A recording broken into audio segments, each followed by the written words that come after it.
Very simply, Pittsburgh Works Together, as they're formally known, they know that we need an economy that works for everyone, consisting of union leaders and executives from the business world, from manufacturing, energy, and utility sectors, as well as economic development professionals. Their organization is committed to working to ensure that there's an economy to provide opportunity to all who seek success, regardless of education, background, or socioeconomic status. So with us today are three experts.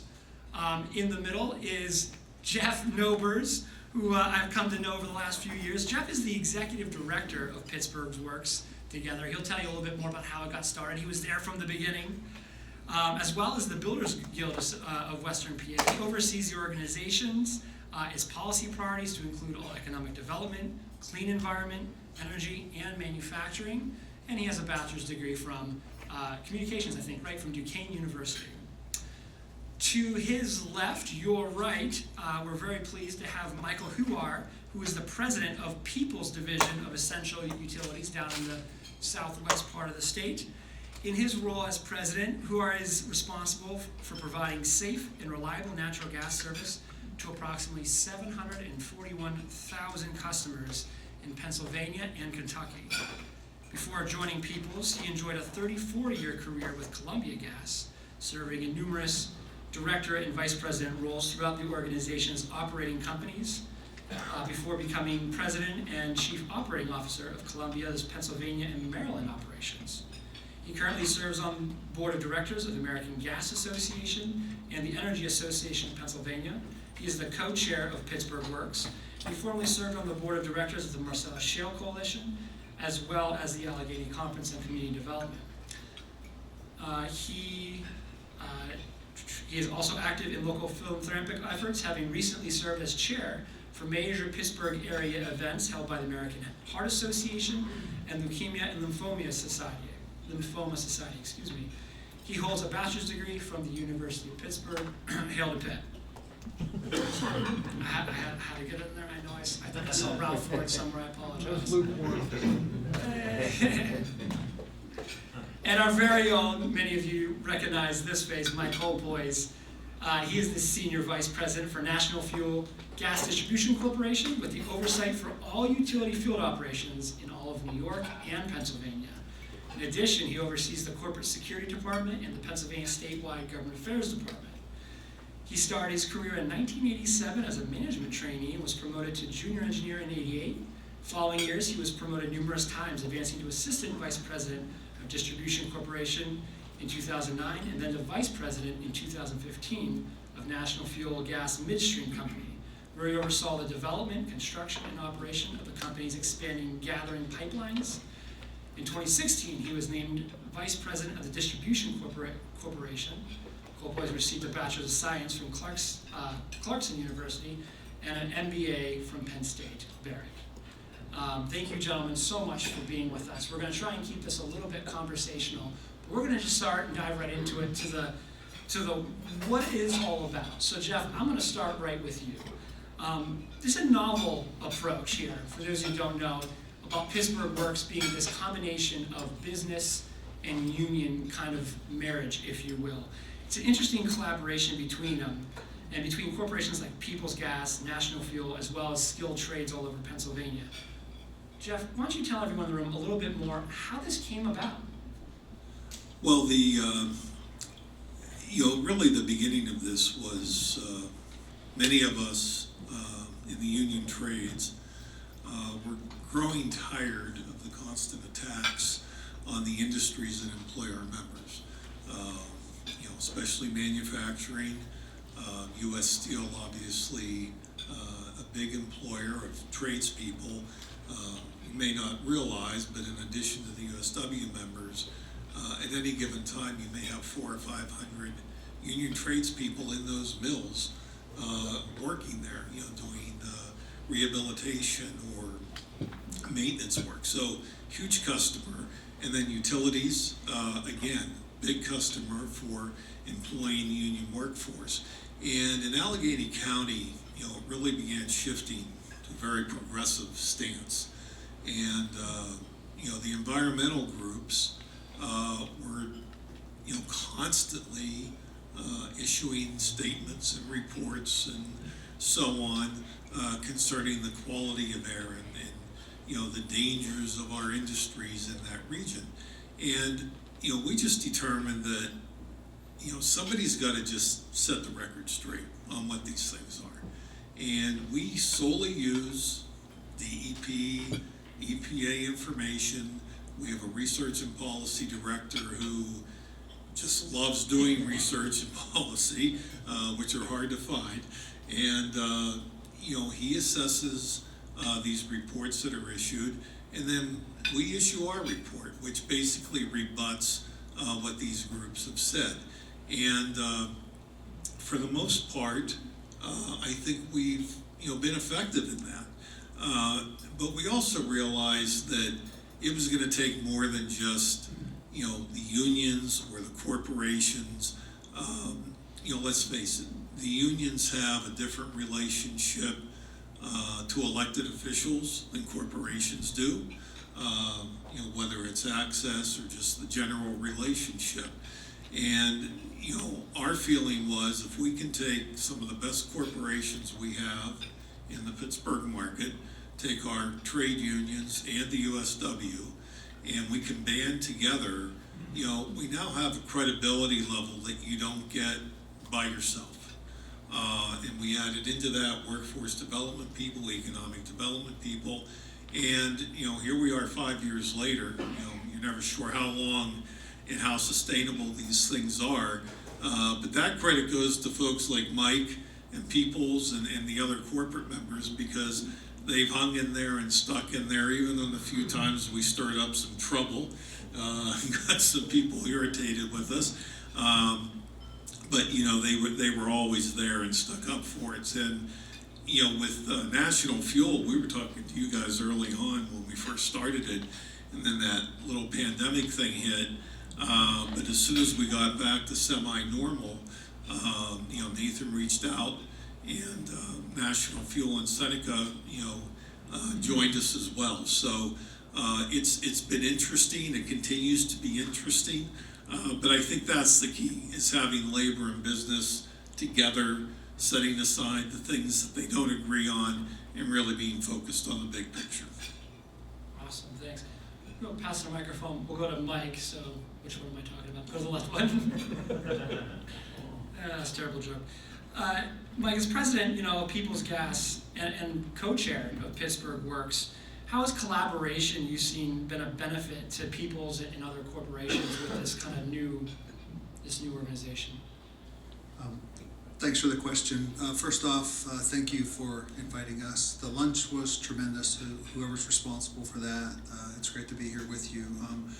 I've known Mike Colpoys for quite some time, and I have tremendous respect for Mike as well as the entire National Fuel Corporation and what you do. We're very like-minded at Peoples. So the question around collaboration, I think everyone uses that word, but it's going to mean different things to different people. Many folks believe that if I collaborate, I'll get what I want.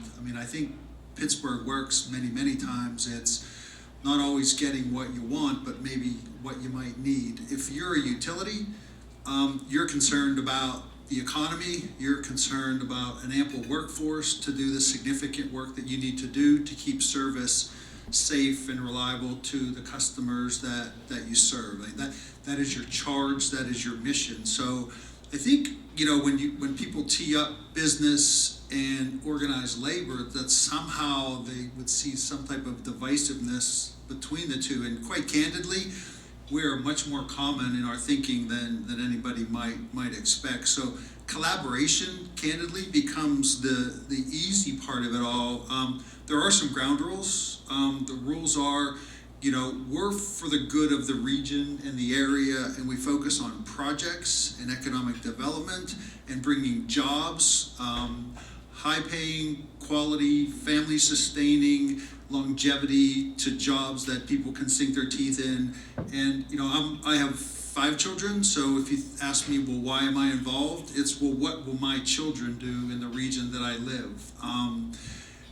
I want them to have ample opportunity. I want them to have the same opportunities that I might have had in my career. So teaming with organized labor, let's be really candid. I mean, legislators pay attention to organized labor, and when you bring business together with that and you can foster ideas that benefit the region, people pay attention. One of the most difficult things that we grapple with is around policy, because it means something different to everyone. That's our system. It's the best system in the world, and it works fantastically.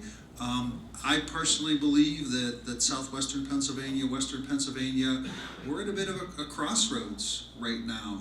There's conversations around energy and what energy means, and decarbonization, electrification, the environment, emissions, all those things. They're great conversations, but ultimately we need projects, economic development, and jobs for people to go to. So that's where we've married with organized labor, and Pittsburgh works together, and it's been quite a fun ride, candidly.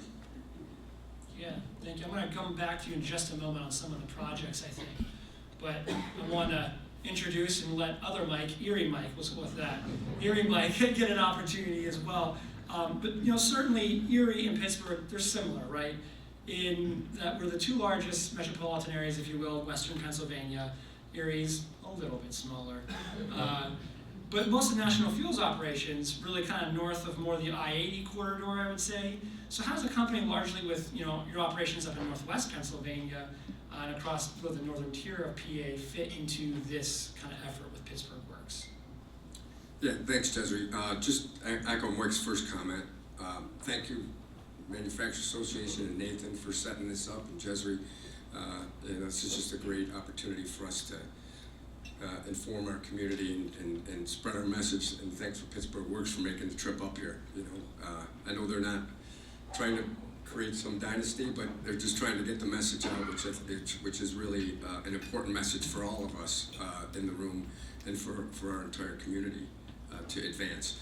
Well, first off, yes, our utility operation is north of I-80, but I see Lauren over here from Seneca, and Jeff mentioned Seneca. They're a huge part of our company. They're the largest part of our company, actually, and they're involved in the E&P in the shale play, exploration and production in the shale play. So the energy industry is vitally important to us, and it seemed like a natural fit as well. But a few reasons. Who isn't for economic growth? Mike mentioned the fact that that's just important as a utility, right? If businesses are successful, that makes us more successful. So it just kind of goes hand in hand. Our utility can only be as successful as the business community here. So kind of a no-brainer. And then secondarily, I wouldn't even say secondarily, I think another key point is this whole labor and business relationship, which is unique and really fits our values at National Fuel. We have Brian here, Zielinski, who's the head of our Firemen and Oilers group in Erie, who's the head of our union, and Mike DeWino came down from Buffalo, who's the head of our labor relations group. We have a great relationship with our union folks. Our company is only as good as the folks that are out there taking care of everybody in here who's a customer, and we have great employees that are able to do that. So that's really just a no-brainer for us to become involved.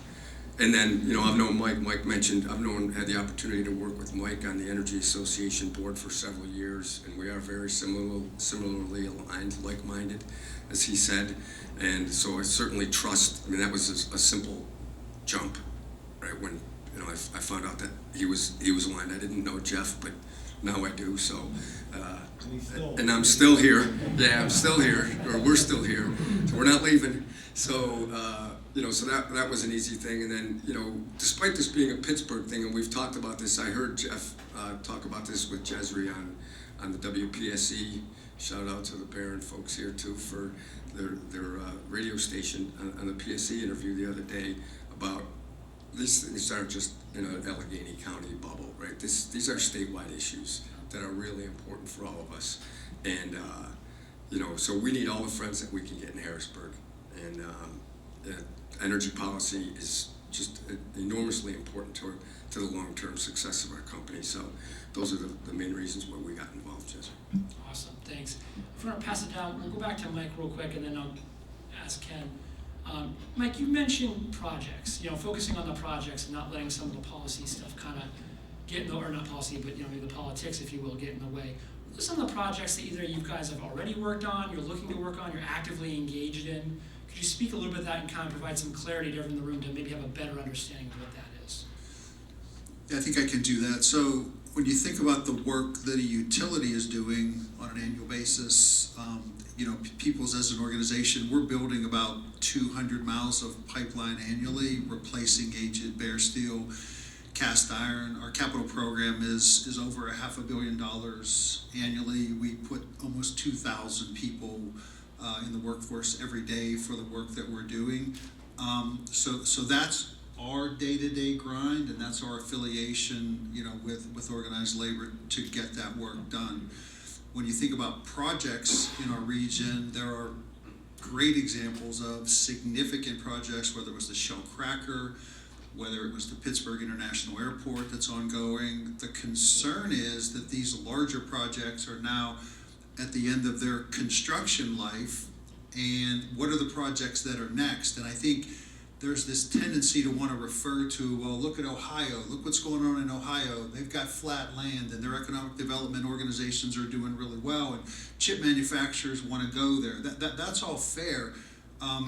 But so our group is more focused on what are the regional assets that we have? How do we make those available to people that want to come here, that want to bring population here, that want to bring workers here, that want to grow our economy? So that's how we've approached that with legislators. I think candidly the governor is listening. I know he's interested in funding pad-ready sites, which is really important to manufacturers that would want to locate into the region. He is concerned about permitting. So if there's anybody in the room that's tried to get a permit in recent years, you probably are aware of the difficulties of doing that. It can be timely, it can be costly, and in business time is money for sure. So that's how we've worked together, and we've tried to bring that critical mass to the forefront, highlight the concerns that we have, and whether it's a foot at a time or a yard at a time, just try to move the ball forward on those topics.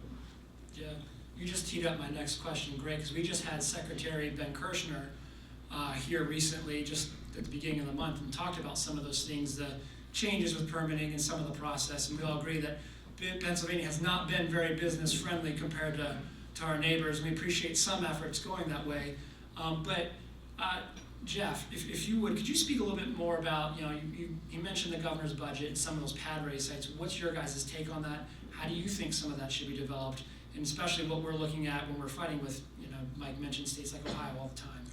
Well, excuse me, clearly Pennsylvania's been willful in competing with other states for at least the last 8 years, if not longer. And basically we hung up a "we're not open for business" sign, go somewhere else. And we now have a governor that is seeking to change that, and we support that. I haven't combed through every fine detail of his economic plan, but when you look at it as a total, it is a great change, and it's a pleasant change. We talked with Senator Laughlin yesterday, and we were talking about the site-ready work or the site-ready portion of the budget, and we've talked with several other senators and House members about that. You noted about Pittsburgh Works. Well, a lot of the senators and House members we spoke with are in Central PA and Eastern PA, because it's not just going to be the Southwestern PA contingent that gets any of these things through. So, our biggest concern about that money is how it is doled out.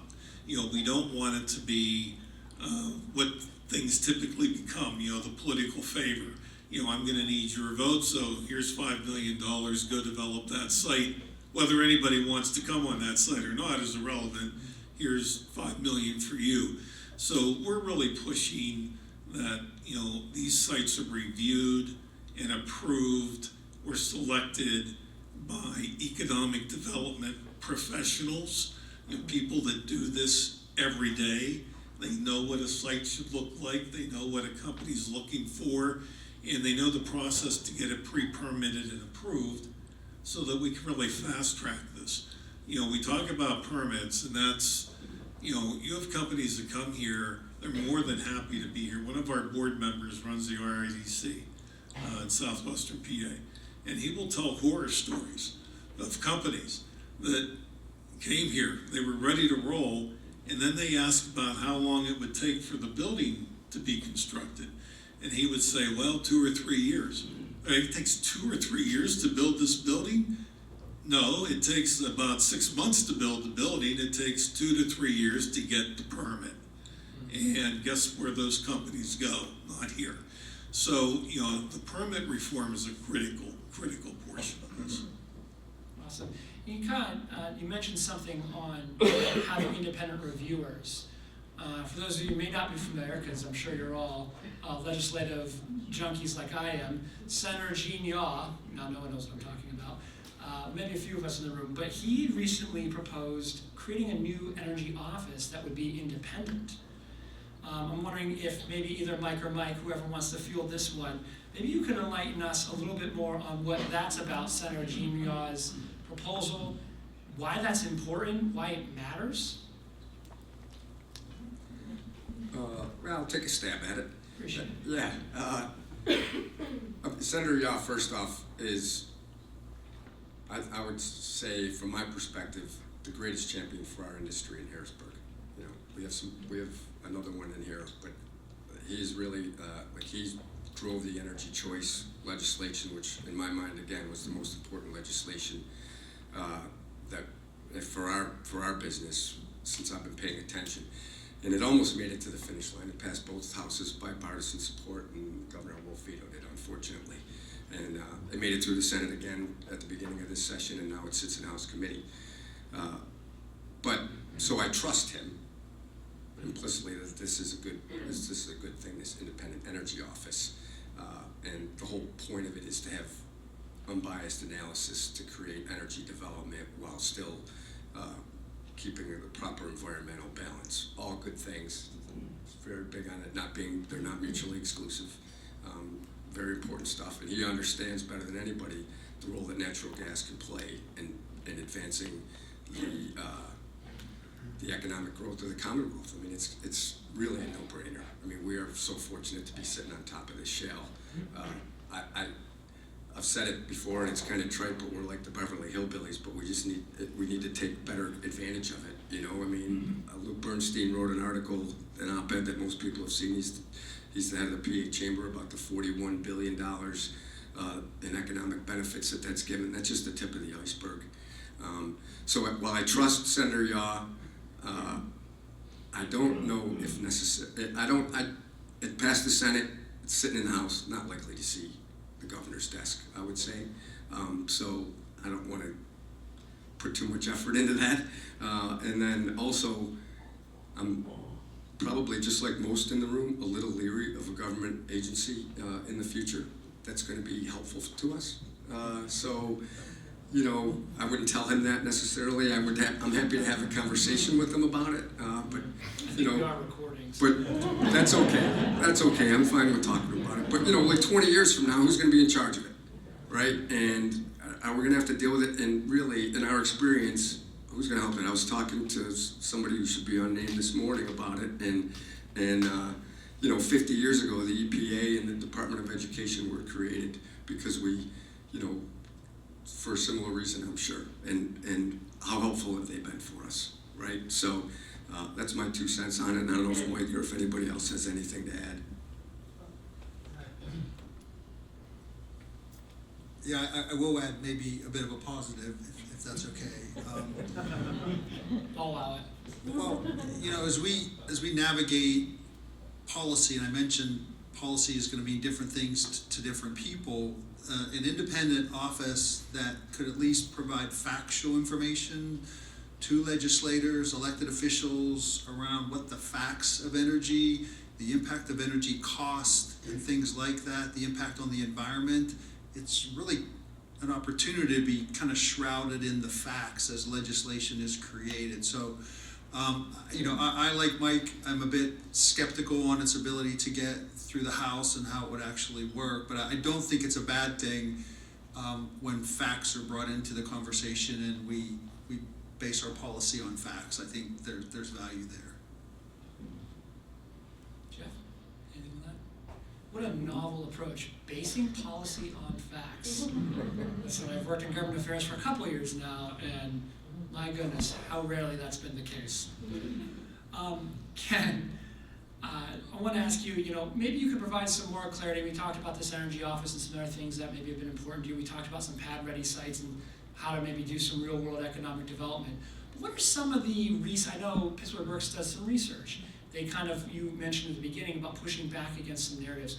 Could you enlighten us? Tell us a little bit about either some recent research, some past research, maybe a typical thing you guys worked on and had some traction on with.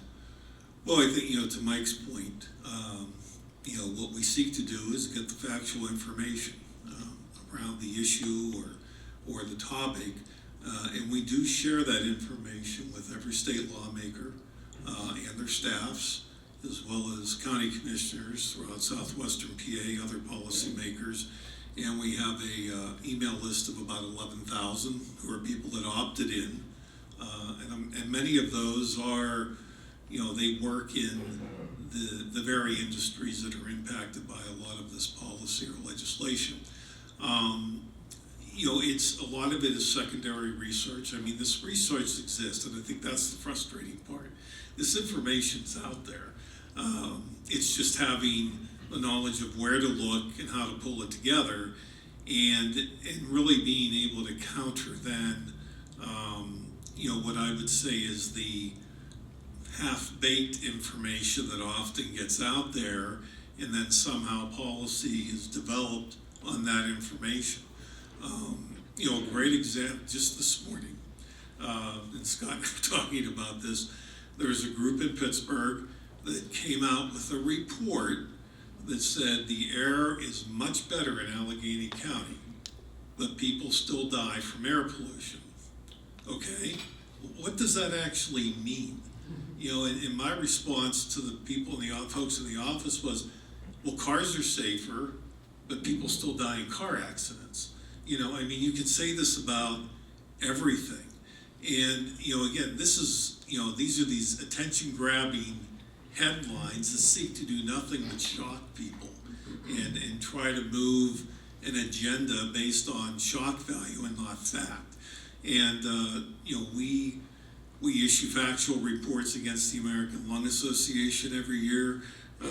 We do an analysis of the air in Allegheny County every year. And we solely use EPA and DEP numbers. We use the exact same information that's available to those groups.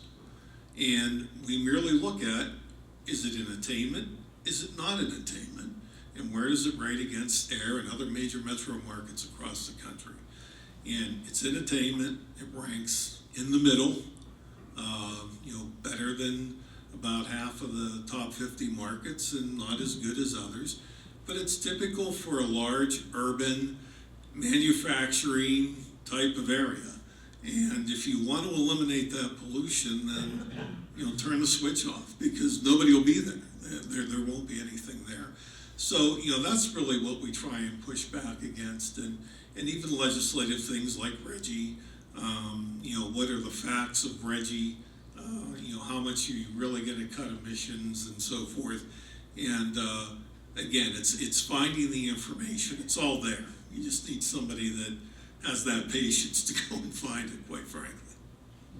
Yeah, and the studies that Jeff's referring to is, I like a good pun, okay? It's called Clearing the Air, and that's the name of the reports. Not to mention the name itself, Pittsburgh Works, together, kind of a pun in itself, so I get a kick out of that. Jeff, you're referring to RGGI. Most people might think you're referring to Reggie Miller. You're in fact not. Reggie Jackson. Yeah, okay. I'm a basketball guy. So maybe you could describe a little bit, because that's actually something really important I don't want to gloss over. And here at the association, it's a piece that our team has worked on diligently for some time now. What does RGGI actually stand for? What does it do? What it's trying to do?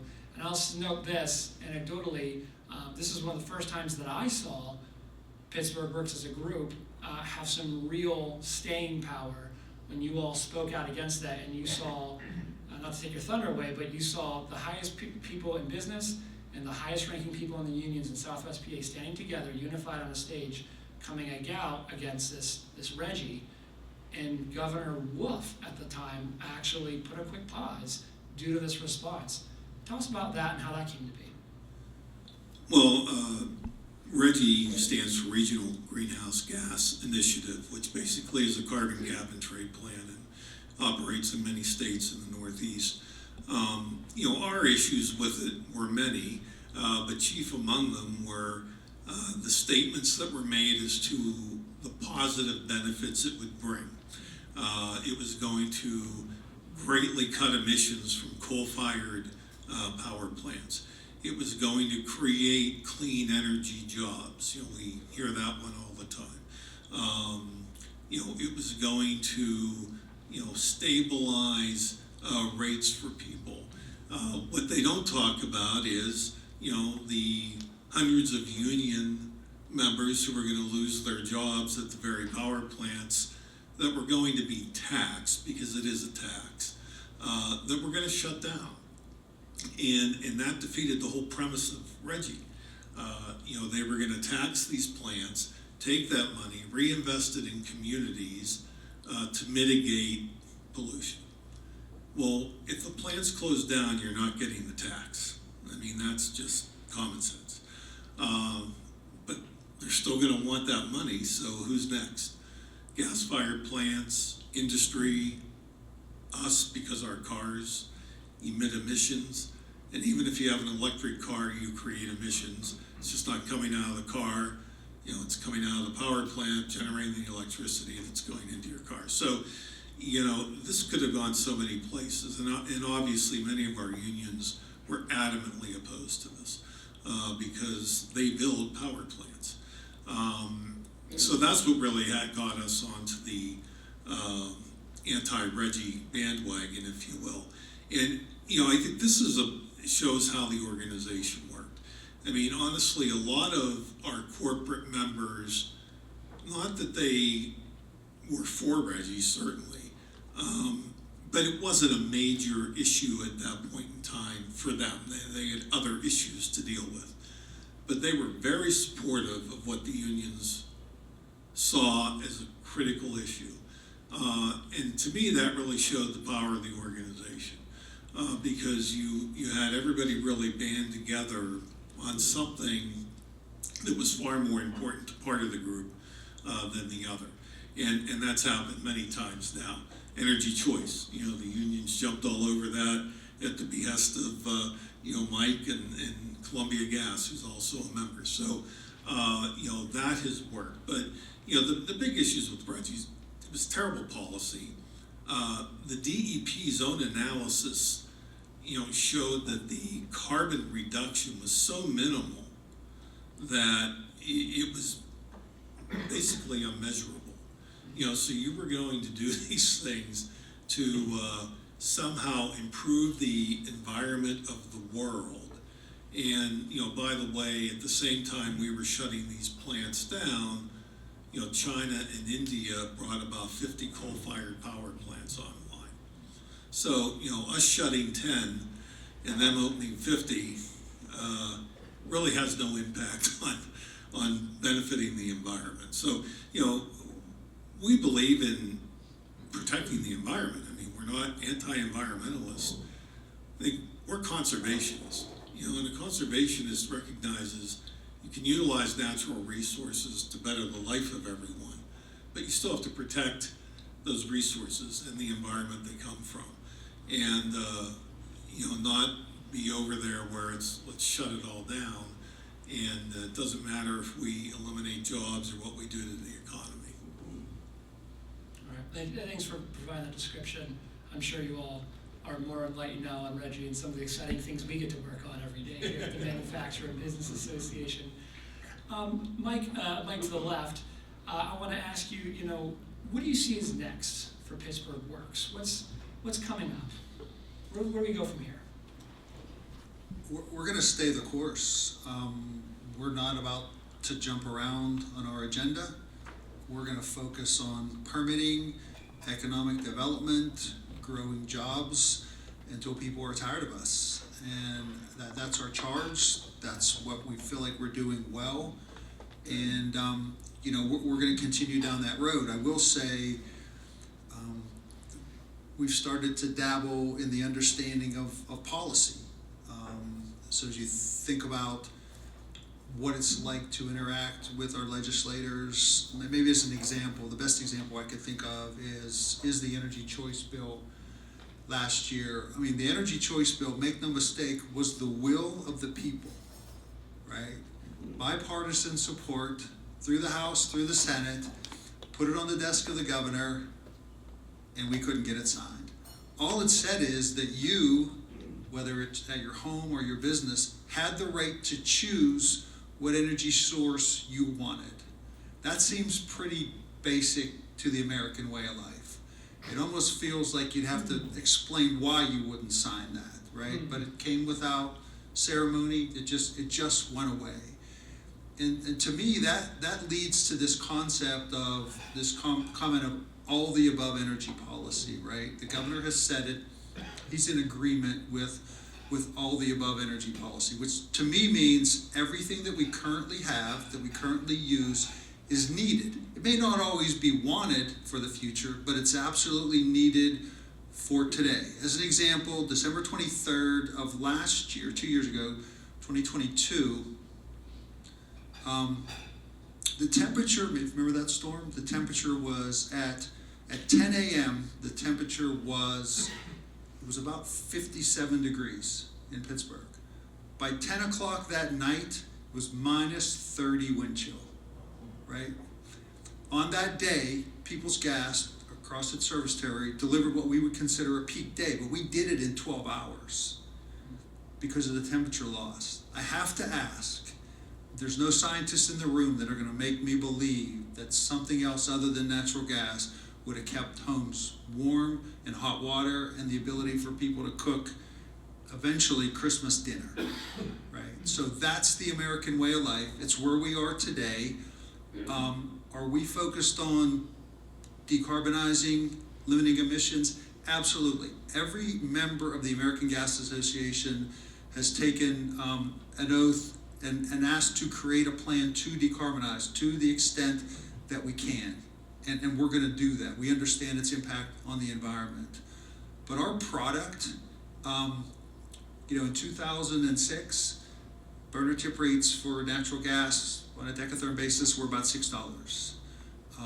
Our rate today, almost 20 years later, is about $4. So you have to ask yourself, what are you gonna replace natural gas with that not only is safe and reliable, but it's cost effective for business, for industry, for vulnerable neighborhoods. We use the term energy poverty like we're just gonna wash it away. The most vulnerable people in our communities are impacted by the cost of their monthly utility bills. And that's the focus. So there's not a wide agenda here. It's pretty basic, it's not complex.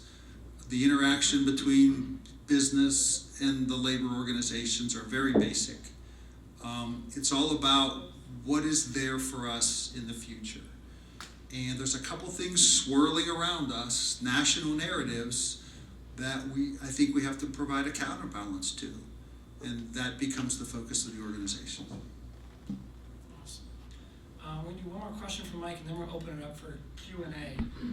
Mike, we heard a lot about some collaboration, kind of the similarities between Erie and Pittsburgh, and really, the work seems to be, it's at the state level, right? It's not, even though it is regional to Southwest PA geographically, but why is this good for Erie? Why is the work that they're doing in Pittsburgh Works, also good for Erie? Why is it good for collaboration in Erie?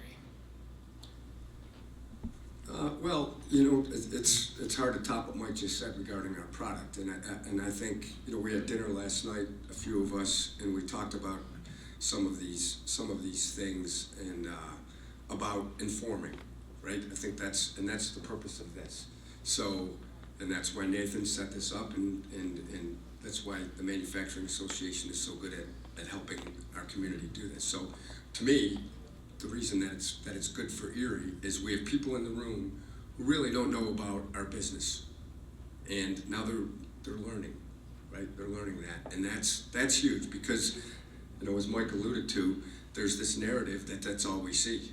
If I read the Erie paper, like, Jeff was joking last night at dinner that, a kid on a bicycle fell off his bicycle and it was due to climate change, right? You know, right? It's everywhere, and so I think the number one thing that's great for Erie is that the people in this room here are becoming better informed about, you know, what's really at stake here and the importance of our product.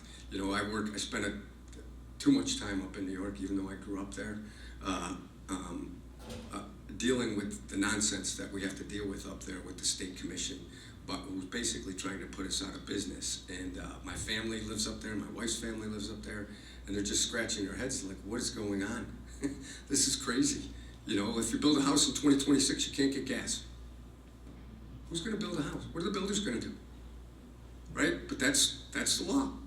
You know, so we're trying to avoid that from happening, and I think the way to do that, you know, for how its impact on Erie is to inform folks. And then, you know, so then the question becomes, what do we do with this information, right? You know, we have whatever, 80, 90 people in the room. What are we gonna do with it? Are we just gonna put it in our pockets when we leave?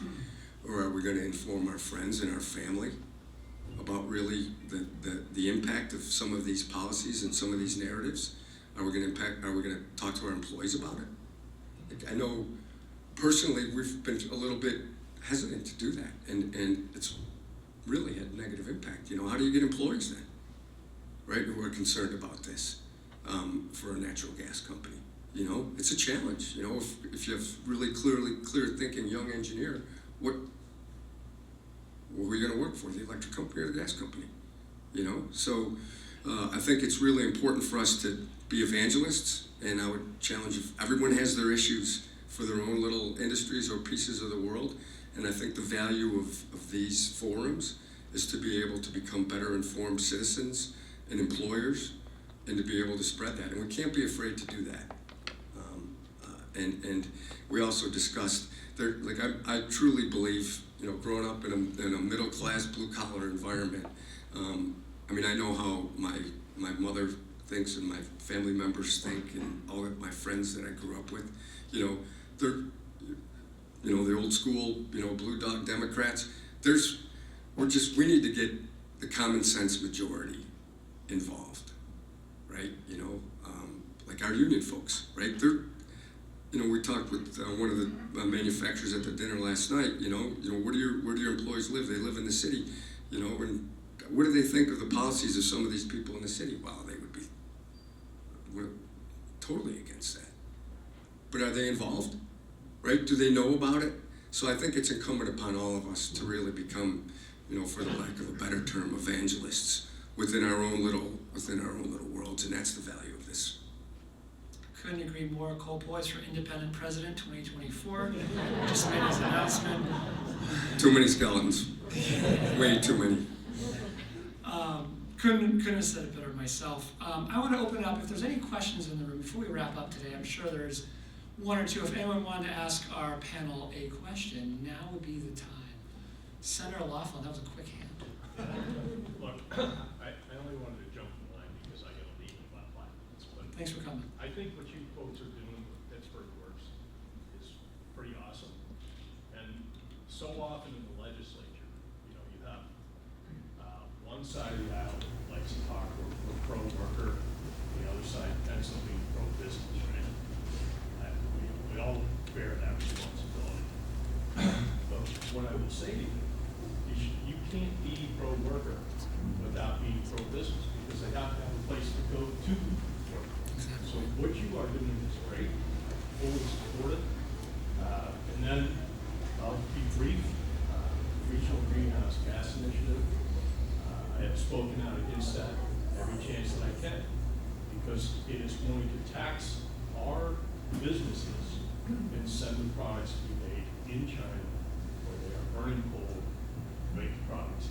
That's a lose-lose. So I'm glad you've taken the stance on it as well. Thank you. Was there a question in there? I'm just teasing, buddy. You already got it. A couple more, maybe. Yeah, Matt. Judge Ryan, I like the observation of the reality that you and Mike both said, that these decisions being made are not based on fact, based on emotion, which is the opposite 2010. And like in our industry, in the automobile industry, we've been, correction enforced, we spent over $750,000 to electrify, get charging stations in and upgrade the electricity to advance full electrification sooner than, than not only necessary, but than what electricity can be generated. I mean, electrification is a path, towards that. You're getting, starting out to be a path towards full electrification, but it's got to be balanced, whether it's gas, all the internal combustion engines, the vernacular ICE engines are much more efficient, smaller, than the Gordon turbo. They generate so much less emissions than they ever did. So you have a combination of a small gas engine and an electric as a pathway towards possibly full electrification. But the trade-off is so obvious. What it all takes to, what we see, the batteries, because every content product that we get has all the content with the carbon footprint and health. By the time you look at all that, there isn't much difference between that. I'm not saying we're against electrification, but it's give balance towards that. But we're listening to emotions of folks rather than looking at the facts and studies. So when we talk about clean burning natural gas, obviously that's bigger than it's ever been, but it's and how we're going to generate the electricity. Our thing, a good customer of ours, you shouldn't have asked me a question, respond quick, right? As a big trucking company, You're looking right at me, I couldn't look away. all around, and he has grown like 5 times the size he was over the last 10 years for trucks, hauling coal, shipped to China. And they dump it in the water, so that it never deteriorates and building up, because they're building so many coal-fired plants to compete against us, and I mean, it's a bit frustrating. As much as I do love Erie in the summertime, I also like to be warm in the wintertime, so I appreciate the efficiency and something that maybe you guys didn't, maybe I was mentioned as much as when people talk about clean environment. You're not going to get much cleaner than natural gas. Natural gas. Sorry, other Mike.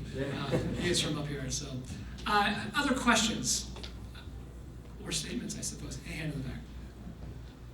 Mike mentioned about reduction of emissions and decarbonization. You could maybe clarify the Paris Accord standards and the United States' ability to actually better achieving that standard via transition from coal to natural gas as a baseload electric generation. We actually are better than that standard. Is that true? Yeah, so a couple points that I would make. First off, all of the benefits of reduced emissions over the past 20 years are attributable to the use of natural gas. And effectively, that's in the replacement of coal-generated power. We are the only country in the world that achieved the goals set out a decade ago. So we're doing it, and we're doing it right, and we're doing it on the backs of a fuel that is now, a bit under attack. But I think, as I said earlier, our group is really about all of the above energy. We see tremendous value in second, third generation nuclear. Now, where you're going to site that and how safe that's going to be, those are things that have to be fleshed out. But for the here and the now, the fuel that we deliver has tremendous value to customers, and we'd appreciate it if it didn't fall under attack like it currently does. I think there's value there. I mean, again, we're huge contributors to the local economy with the upwards of 2,000 people every day that are involved in our work. The taxes we collect for the state government, those are all important aspects. So, you hate to go down a rabbit hole, but,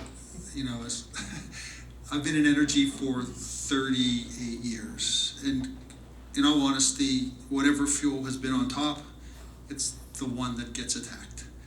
And you have to ask yourself, what ultimately is the game here? When Marcellus and Utica was first developed, we all remember 2006, 2007, 2008, and the commentary was, There's so much natural gas here, there's nothing that's gonna be able to compete with it for 50 years. And we're seeing that show up at your homes and your businesses in a really cost-effective way. So I would ask you to question everything about the motives of where we're going and why. Sometimes you just have to follow the money. And, we all have significant bills that we pay on a monthly basis, and that's why there's interest in energy. If it was all free, no one would be worrying about it. But all of our homes, all of our businesses contribute to a vast pot of dollars that folks want.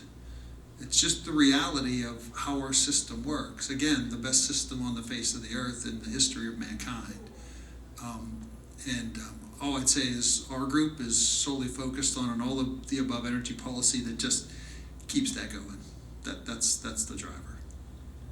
I'll just say one thing, one thing that people may not know too, we talked about China, and you're displacing this electron for that electron, and all of that. That's a dirtier electron. And to your point with the whole decarbonization thing, the Appalachian Shale play, whether that's Marcellus or Utica, is the cleanest natural gas field in the world.